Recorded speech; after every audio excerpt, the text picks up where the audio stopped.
আসসালামু আলাইকুম এভরিওয়ান। ভোর 6টা বাজে। আজকে যাব ফ্রেন্ডের দাদু বাসায়। তো এখানে এসে দেখি আরেক ব্যাগে তেল নাই। তো আমার বাইক থেকে তেল বের করে ওই ব্যাগে ভরা হচ্ছে, যেহেতু সকাল, তেলের পাম্প সামনে নাই।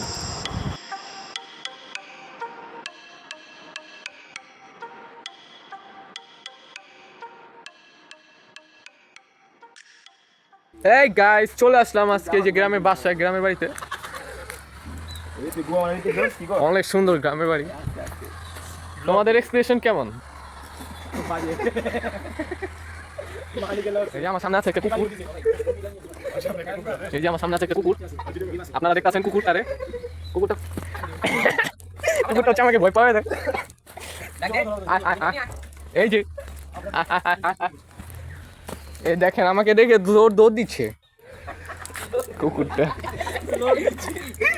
পুরা ঘাস দিয়ে ভরা, পুরা ঘাসের রাজ্য, ঘাসের সাম্রাজ্য পুরা। ঠিক আছে, জায়গাটা খুবই সুন্দর, একটা নিরিবিলি পরিবেশ। খুবই দেখেন, আমার বন্ধু, দুইটা বন্ধু আছে। আমার বন্ধু বন্ধু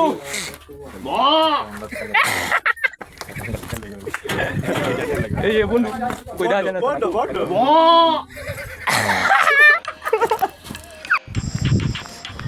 এখানে আপনারা দেখতে পাচ্ছেন খেলার কত সুন্দর মাঠ। ঢাকা শহরে এরকম বড় মাঠ সহজে দেখা যায় না। ঠিক আছে, এখন কেউ খেলাধুলা করতে পারে না, ঘরের ভিতরে বসে থেকে প্রতিবন্ধী হয়ে গেছে। অনেক সুন্দর খেলা মাঠটা দেখেন। খুবই হচ্ছে এখন খাওয়া দাওয়া করতে, এখন গায়ে করছে, আমরা হাত দেবো এখানে, হাত দেবো। এই যে এখন এখানে হাত দেওয়া হবে। আমরা হচ্ছে এখানে সমুদ্র যাচ্ছি।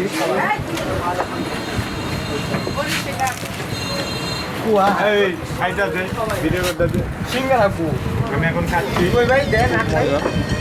চলে আসলাম ফ্রেন্ডের বাসায়।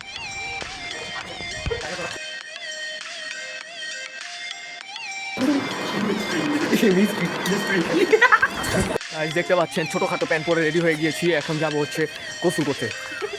সবাই ছোটখাটো প্যান্ট পরেছে। গাছ দেখতে পাচ্ছি, এই যে এখানে হচ্ছে আম পড়ে আছে, এই যে উপর হচ্ছে গাছ। এখন কেমন আছো? মন খারাপ অনেক। চিনি না তো, মানে চিনে না, এই কারণে কিছু বলেন। কেমন আছো ভাইয়া? মন খারাপ, মন খারাপ।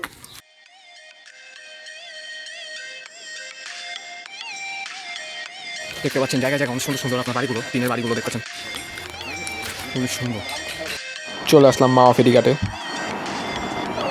পদ্মা নদীর তীরে। পাচ্ছেন এখন আমরা নিচে নামবো পানিতে গোসল করার জন্য। এই যে নিচে, এই যে গাইস, এখানে এখন নামবো আমরা। সবাই গোসল করতেছে, আমি সাঁতার পারি না দেখে, এটা কারণে আমি নামতে পারছি না গাইস। আমার পানি খুবই ভয় লাগে গাইস, আমি এই পর্যন্তই আছি, আমি এর থেকে দূরে যাবো না। মোবাইল ভিজে যাবে আমার, আমারটা নো ওয়াটার প্রুফ। না না না,